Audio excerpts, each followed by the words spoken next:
the clock, please rise for the pledge of allegiance.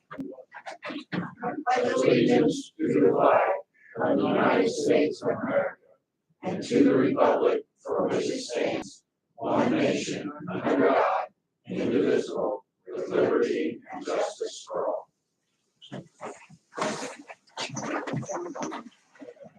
One, two. Okay. Roll call, please, Carol. Steve Beardsley is absent. Mike Bright, Present. Brant Fuller, Present. Joe Palmer, Present. Megan Sheets, Clarence Worthen, Present. Eric Woods. Present. Okay, first on the agenda tonight are the minutes from April 25th regular meeting.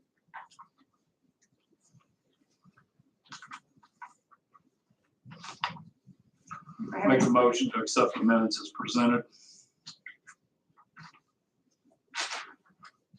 Second. Any questions? Okay, roll call, please, Carol. Mike Bright, Aye. Brant Fuller, Aye. Joe Palmer, Aye. Megan Sheets, Abstain. Clarence Worthen, Aye. Eric Woods. Aye. Okay, do we have any public comments tonight? I don't know, is there anything out there? No. Okay. Next on the agenda, ordinance number 22-05 on third reading. It's the ordinance amending the City of Frankfort ARP fund plan. I'll move to pass ordinance 2205 on third reading. Second. Was that Brant? Yes. Thank you. Okay, roll call, please. Mike Bright, Aye. Brant Fuller, Aye. Joe Palmer, Aye. Megan Sheets, Clarence Worthen, Aye. Eric Woods. Aye. Okay, next we have ordinance number 22-06 on second reading, and it's an ordinance amending certain sections of Title 7 of the City of Frankfort Code of Ordinances. Do we have any, did you have anything you wanted to bring up? Just a few minutes ago, I was contacted about possibly construction trailers when they're working on a house, having their tools and stuff setting out there in the trailer on the street. Talked with Scott and possibly going back, and Les says we can amend it on the third reading, but going back and amend that if there's a building permit on working on a structure, then that could be granted in there and allow them to do it. So just, I brought that up at the last meeting with Jim, and he said, Jim Skinner, when he introduced it, and he said they wouldn't, they would use their discretion on, because I asked him, what about people that have construction trailers I remember you as a saying business? that, but it probably needs to be more defined when it comes to discretions. That's my feelings anyway. Well, So yeah, When you do this. Do you want to do an amendment? we can probably amend it next time. I think I need to go back. I didn't bring the whole ordinance with me. So I would like to look at it again. Okay. And we're okay to amend on Go ahead third. and pass it in a second. You Okay. can pass it on second, but then we have to have, suspend the rules to the majority of everybody to vote on suspending and amending. I believe I'm correct, Les. Yes. Meeting to, in order to amend it for next meeting? To be able to amend it, everybody has to vote in favor of amending it. And then The it doesn't have to. council rules currently say you can only amend on second reading. Okay, You'd have a motion to suspend the rules on third reading to amend on third. I see what you're saying now. So tonight, we would just pass it as is if you want to. But you're, I'll make a second pass. yeah, I mean, I'm for the amendment anyway, because that was my concern originally, talking to Jim, was situations just like that, so I'll make a motion, this is second reading, yes, correct. I'll make a motion to pass 2206 yes. on second reading. Why would we pass it if we're gonna amend it? So people can have an opportunity to review it. I think, isn't that right, Joe? You want to review it? Yeah, Or you can just table it to the second, third reading. I think that would be better. You know, That's my opinion. That's fine. Then I could have to move on. I'll withdraw my motion to approve 2206 on second reading. Okay, I'll move to table it okay, until we okay, look at the amendment process. okay, I'll second that. okay. Any other conversation on that? Okay, roll call, please. Mike Bright. Aye. Brant Fuller. Aye. Joe Palmer. Aye. Megan Sheets. Clarence Worthen. Aye. Eric Woods. Okay, then the next time we meet, we'll have to take it off the table and then do with it what we want then. Then we amend it and then pass it on second reading. Okay, next we have ordinance number 22-07. This is first reading. I'd entertain a motion to read it. by I'll make a title. motion to read by title only. Second. Roll call, please. Mike Bright. Aye. Brant Fuller. Aye. Joe Palmer. Aye. Megan Sheets. Aye. Clarence Worthen. Aye. Eric Woods. Aye.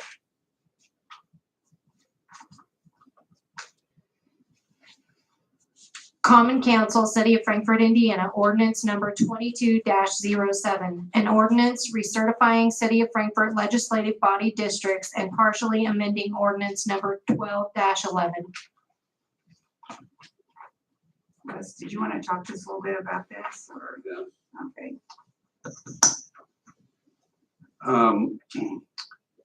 There was a census in 2020, and every 10 years we have to either recertify the legislative body districts for the city, an ordinance establishing them, or redistrict the parameters of those various districts. So it's time to do that again. We had done it last time, I think in 2012 with ordinance 12-11. And then there was a change to the legal description after that. I think it was on District 3. So it was amended by ordinance 1315, which is also referenced. So it appeared to me that we could really just recertify what we had 10 years ago, other than the inclusion of the annexed properties. And the two that come to mind are the one that annexed the Conagra property and properties related there to 200 and some acres, and just the golf course property. So those are already brought into their corresponding legislative or districts. And the bigger one, the Conagra property, is part of District 5. So this recertifies all those districts as established. There have been no changes in the lines. And then I got to thinking, after I submitted that to Carol, that I'd like to make reference to the ordinance that actually brought in the 200 and some acres with the Conagra annexation.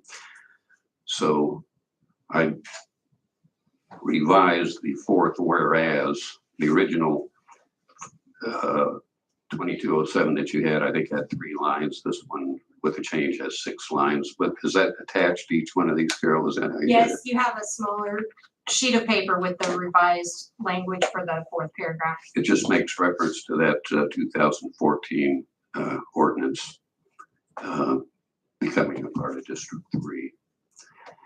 The golf course has no population. It's really not affected, but I wanted it included in the map anyway.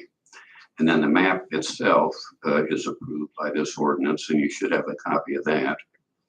And Zach Light with the County Surveyor's Office helped us prepare that. So if this is ultimately approved, then we file it with the clerk of the circuit court.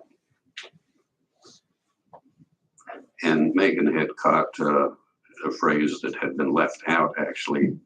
It's redlined in that second one I think you got. 7 members in the legislative body, 5 of whom shall be elected, 1 from each district, and 2 of whom shall be elected at large. So that's been placed in there, and that's exactly how the previous ordinance had read and should read.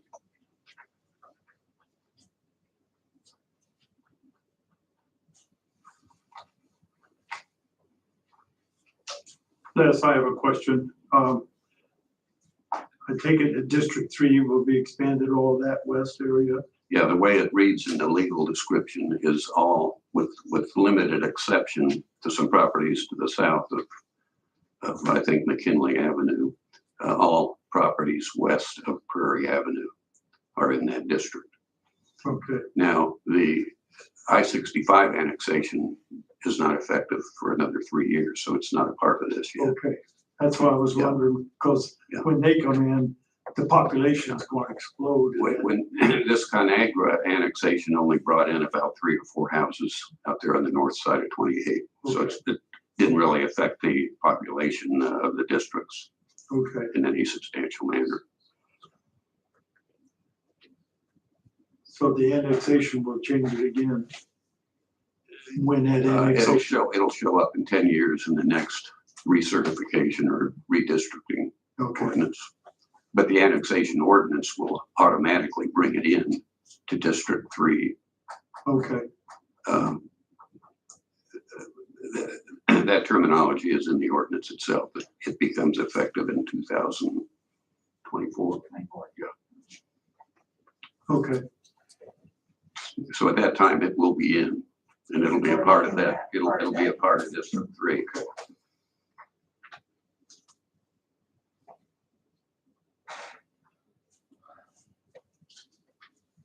And then if that substantially changes the equalization of the population, it'll be addressed in another 6 years after the next census.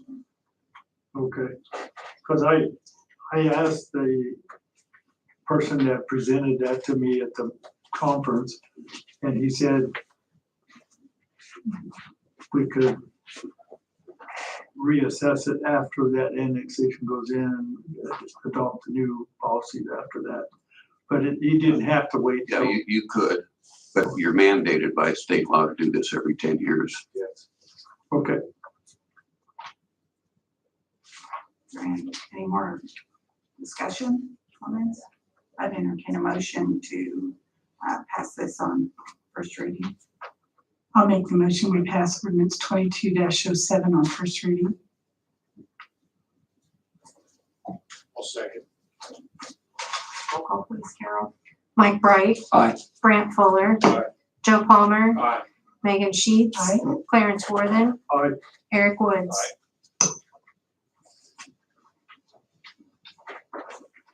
Okay, next we have ordinance number 22-08, and this is first reading.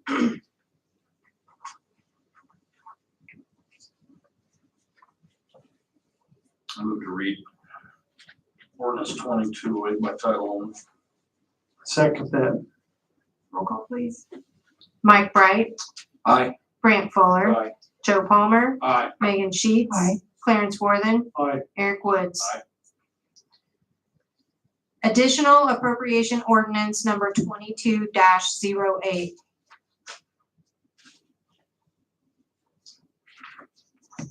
Okay, so do you want to talk about it? You want me to? It does not. Okay, last year in the budget, we had money set aside for the pool and we didn't use it. And we didn't have a vendor at that time, so we could not go ahead and do a PO to encumber that.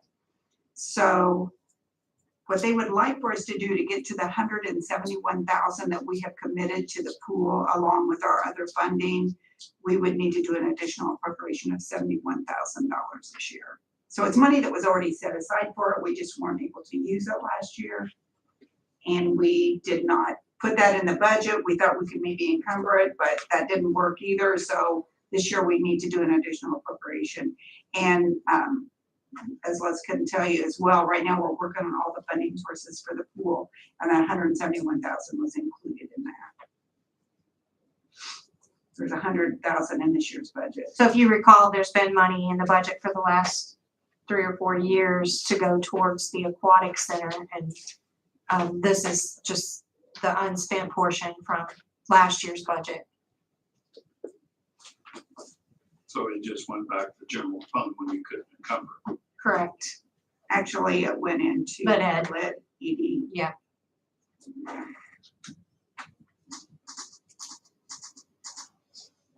Move to pass ordinance 2208 on first reading. Second. Any other questions, comments? Okay, roll call, please.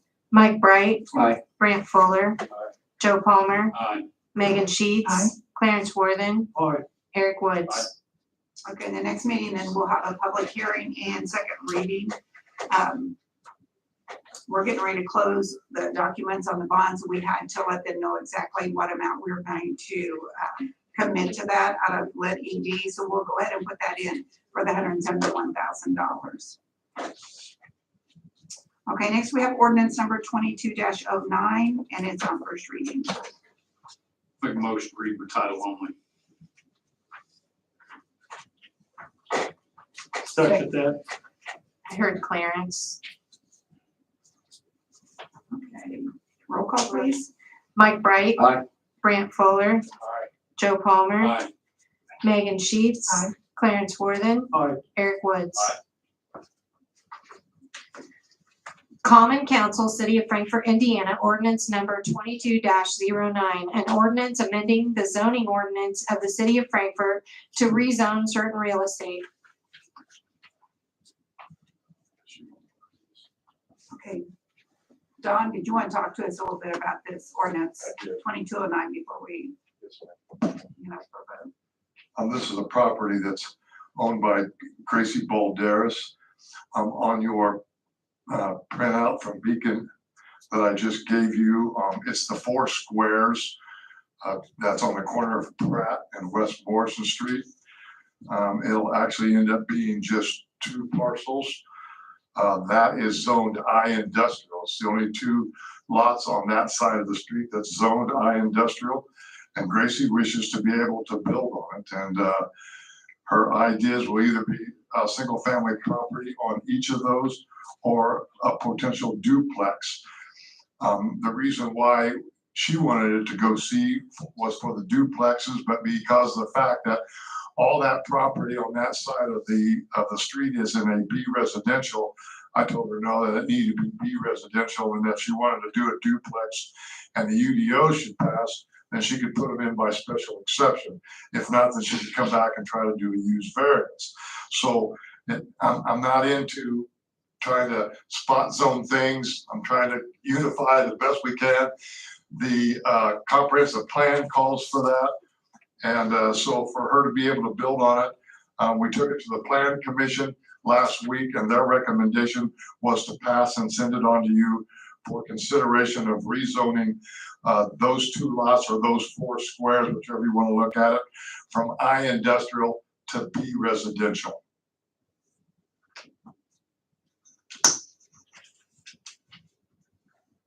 And let me say here, in looking at the statute on rezoning, it is accepted from the Indiana statute that requires more than 1 reading of an ordinance.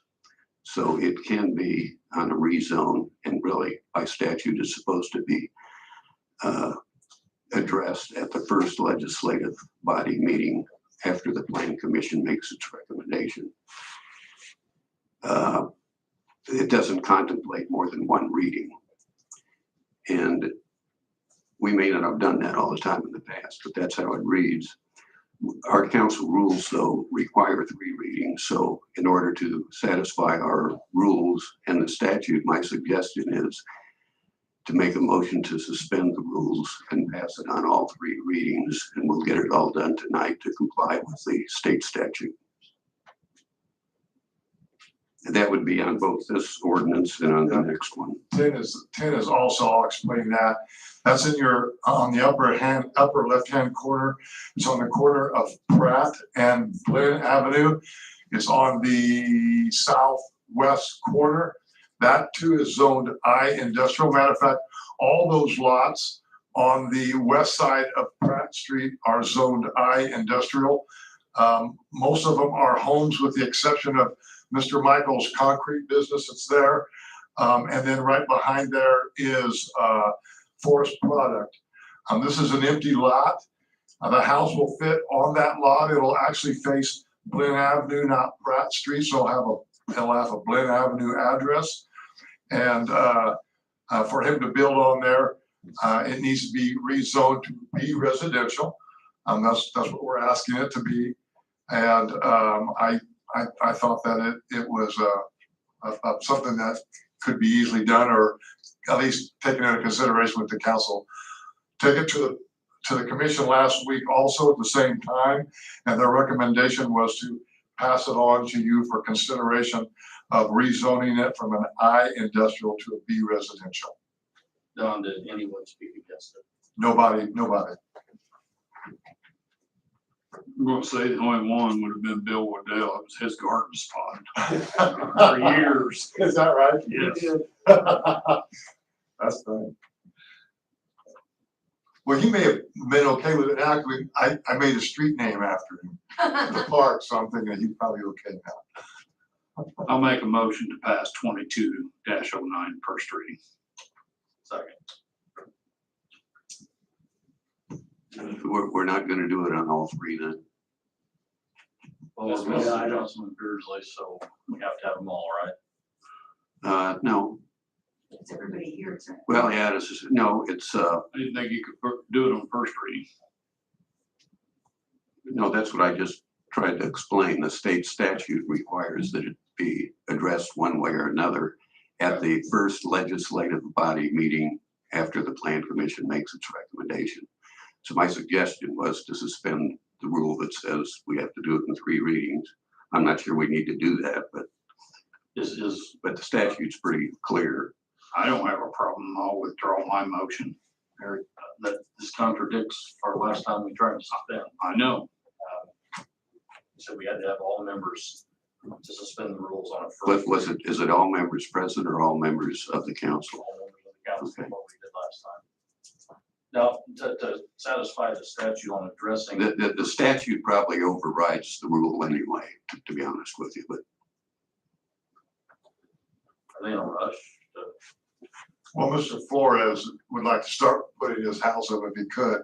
I don't know about how big a rush Gracie is in, because she's still trying to figure out which direction she wants to go. But I know that Alejandro Flores would like to start building his house. what we could do, what really needs to be done here on these rezones is to amend our rules to accommodate the passage of rezoning ordinances in 1 reading. And we can actually do that right now if you want to, and then vote on the thing. If someone wants to make a motion to amend the council rules to allow for the passage of rezone ordinances in 1 reading at the first legislative body meeting following the plan commission action.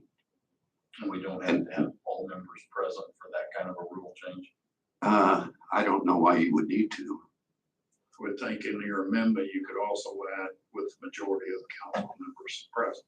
Well, I'm fine with that. I just, Yeah, the rule needs to, the rules need to be amended to accommodate this one exception to this other statute that says you have to have more than 1 reading of an ordinance. say we take them all to 2 readings. Now there is another avenue to go down here. Well, we don't have Steve present, so we can't do it in 1 reading otherwise. So we have to pass this tonight according to the other. That's the way it is. On all 3. What are you saying? Yeah. I would say that the statute trumps the rules. Better do it on that basis. I'll trust in what Les says. Given that, I would make a motion to suspend the rules, pass on all 3 readings. I'll second. Roll call, please, Carol. Mike Bright. Aye. Brant Fuller. Aye. Joe Palmer. Aye. Megan Sheets. Aye. Clarence Worthen. Aye. Eric Woods. Aye. Nine. I'll move to pass ordinance 2209 on all 3 readings. I'll second that. Roll call, please, Carol. Mike Bright. Aye. Brant Fuller. Aye. Joe Palmer. Aye. Megan Sheets. Aye. Clarence Worthen. Aye. Eric Woods. Aye.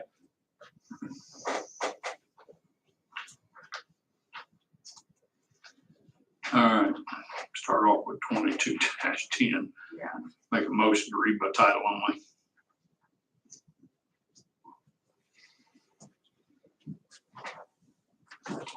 Second. Ready for roll call? Mike Bright. Aye. Brant Fuller. Aye. Joe Palmer. Aye. Megan Sheets. Aye. Clarence Worthen. Aye. Eric Woods. Aye.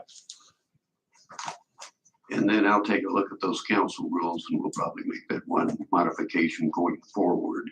There may be other rules that you want to modify too, if we're going to be doing that. That's been in place, I don't know how long ago, 40 years I was maybe. gonna say, and even in the past, we always could suspend the rules even on first reading in the past, but then you're saying the state legislature or the state won't allow us, so.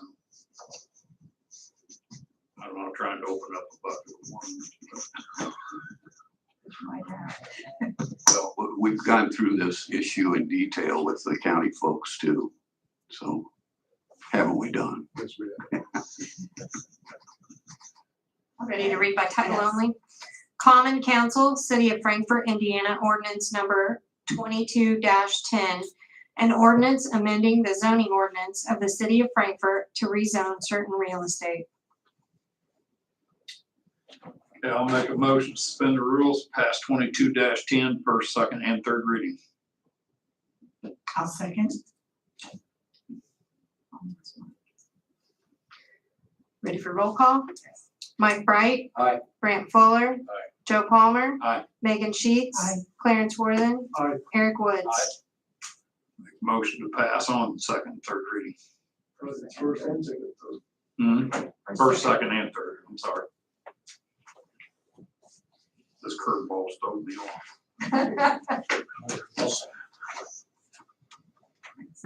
Roll call. Mike Bright. Aye. Brant Fuller. Aye. Joe Palmer. Aye. Megan Sheets. Aye. Clarence Worthen. Aye. Eric Woods. Aye. Now, once we change the rules to accommodate this one statutory exception, you won't have to go through this motion to suspend the rules to pass it on all three readings for zoning ordinances. It'll just be a one-time deal. Okay, does anybody have any old business for tonight? Crystal is not going to be here. Okay, under new business, we have the CF1 for Crystal Reichert for the, she calls it the Reichert Investments LLC, and that's for the Banquet Building.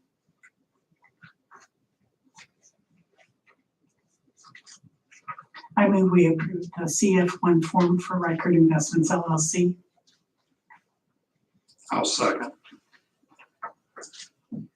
Roll call. Mike Bright. Aye. Brant Fuller. Aye. Joe Palmer. Aye. Megan Sheets. Aye. Clarence Worthen. Aye. Eric Woods. Aye. Okay, and then you'll let Crystal know. I will, thank you. Okay, thank you. Next, under new business, we have Chief Shoemaker with us this evening to talk to us about the COPS grant.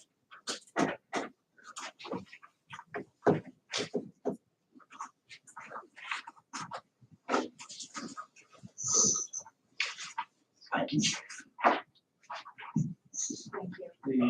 Just passing out a brief fact sheet on the proposed grant. The grant is much more extensive than these 3 pages.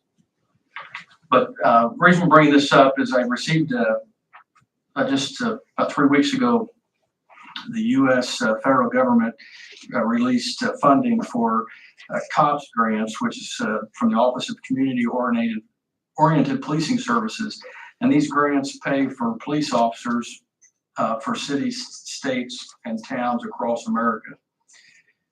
One of the major focuses of this grant, in my opinion, when we've talked about annexation and how we're going to bring police officers on, I thought when I talked to the mayor about this grant, the potential is at least, and my ask would be for 3 police officers, which would be about $325,000 from the federal government.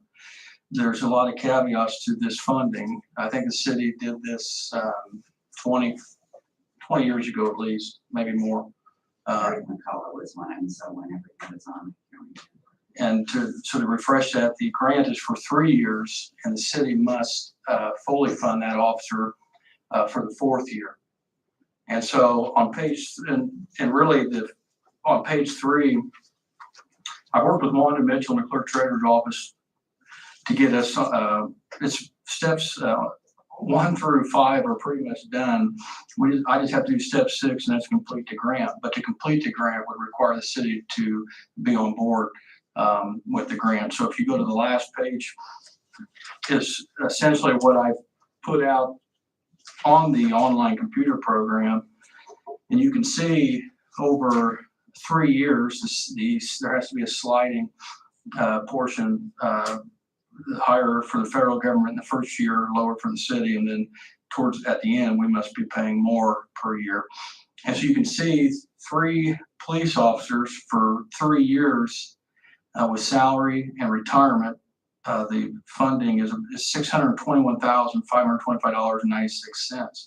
That would require the city to match the $246,000 roughly, of which would have to be starting $22,175 next year. And so the grant is due on June 16th. And so we talked about getting with the police committee or the finance committee, but it's really the time is of the essence, instead of meeting with everybody, to get with the full council to get your feedback before I dive into the application of the grant. And just so you know that even if we're 34 police officers now, if we were to get to 3, we'd be at 37, obviously, but we'd have to be at 37 for those 4 years. You cannot replace already budgeted positions with one of these officers until after the 4th year. And so, and then you also have 2 years from when you're awarded the grant to hire that individual. And so assuming that we were to get the grant, we would start this in January or in 23.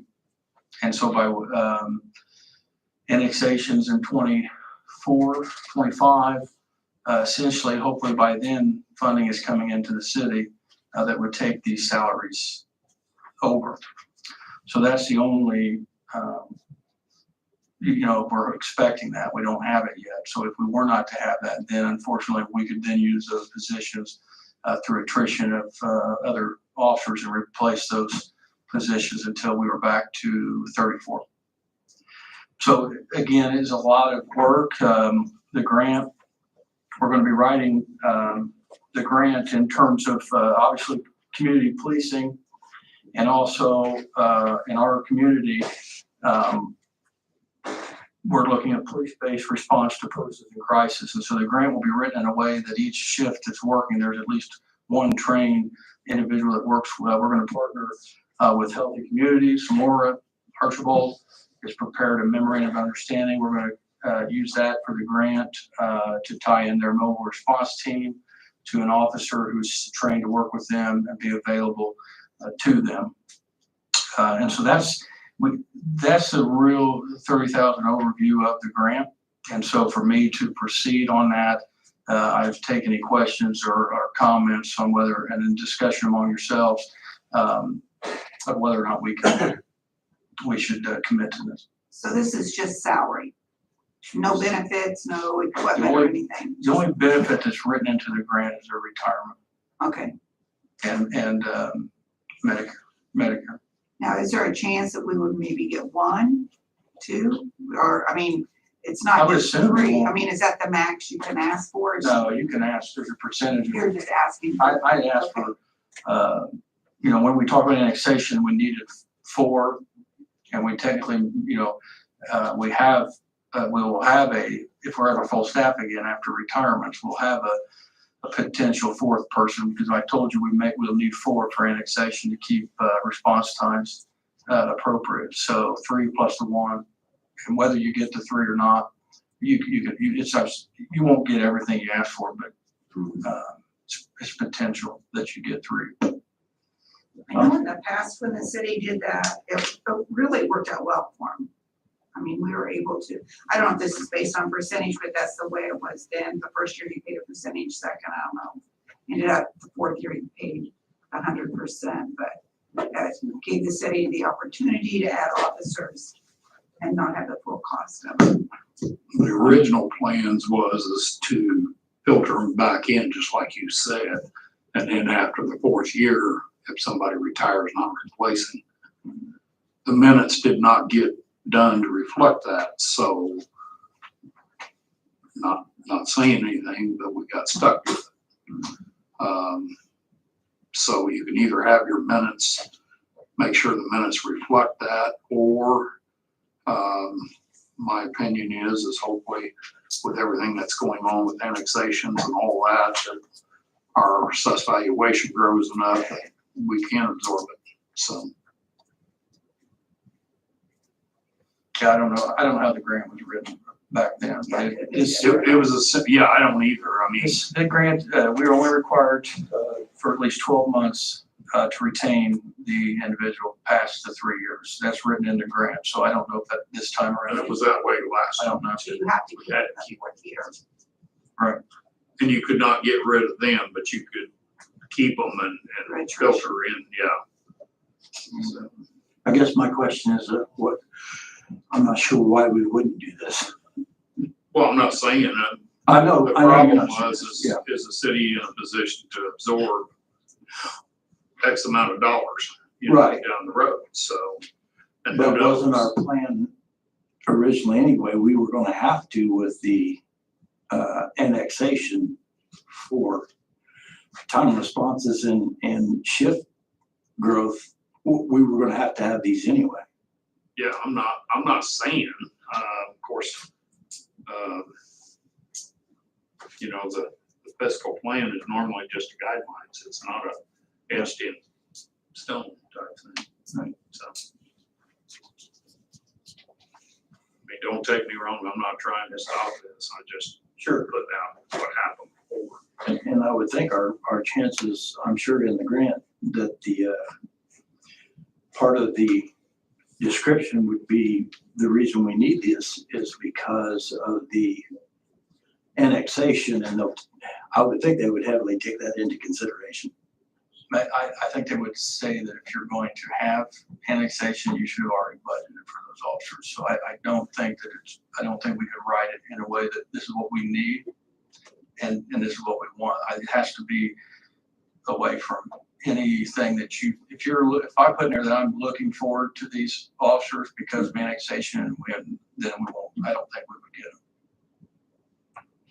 them. My point is that once annexation hit, these employees would already be on, and then you can just use them to cover what we're, right, by the time the annexation occurs.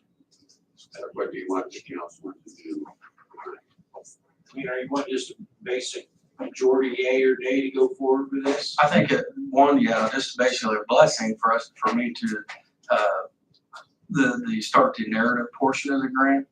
I don't think that if we're awarded it, that we have to take it. I mean, we could always, change our mind. I just didn't want to surprise everybody with a $325,000 grant. And by the way, you have to pay 25% more than that. So I just wanted everybody to have a chance to hear it and then tell me, proceed, and we can look at it if we get the award at that point. Would a resolution of the council accompanying your grant help, showing our support, the financial support? Yeah, I think that there's a lot of attachments that are needed, letters of support and the MOUs that we're going to have with healthy communities. And also our location is rural, it's persistent poverty. And so a lot of these things I'll have to have data and put those with it. So I think we have a lot to go with our grant, but it would probably help for the city to do that. We have till, like I said, June 16th on, I don't want to wait till the last minute to submit it, but. I think the council could just by consensus say, go ahead, Scott, and start after tonight, and then I can prepare with your help a resolution for the common council for the next meeting, which I think Eric has suggested would be a good idea to include with it. No one's opposed to this, or No. Scott, when you talk about the first year of this funding, if we get the grant, you're talking 2023 3 for the first year? Yeah, I would assume, I think by this fall, we would know if we get the grant. So we would like to get it started in January of 23, Okay, and then, so the second year would be 24, 25, 25. 26 would be the 26 fourth is year. all on us. Yeah. Okay, I just want to make sure I had that right. And it doesn't include, like all the equipment and all those things will have to be purchased by the city. In addition to that cost of the salary, you have to figure in that health insurance. But you said perf we can count, so. We can count health insurance, but we've already hit the 75% max. So I can keep adding. Yeah. And in their way they're calculating insurance is based on a percentage of their salary. We don't do it that way. So I don't know how we could show it, but it won't change the number. So there's Anyway, really no reason. we could put it in the grant that we're paying for it so they can see we're paying more than what they're required of.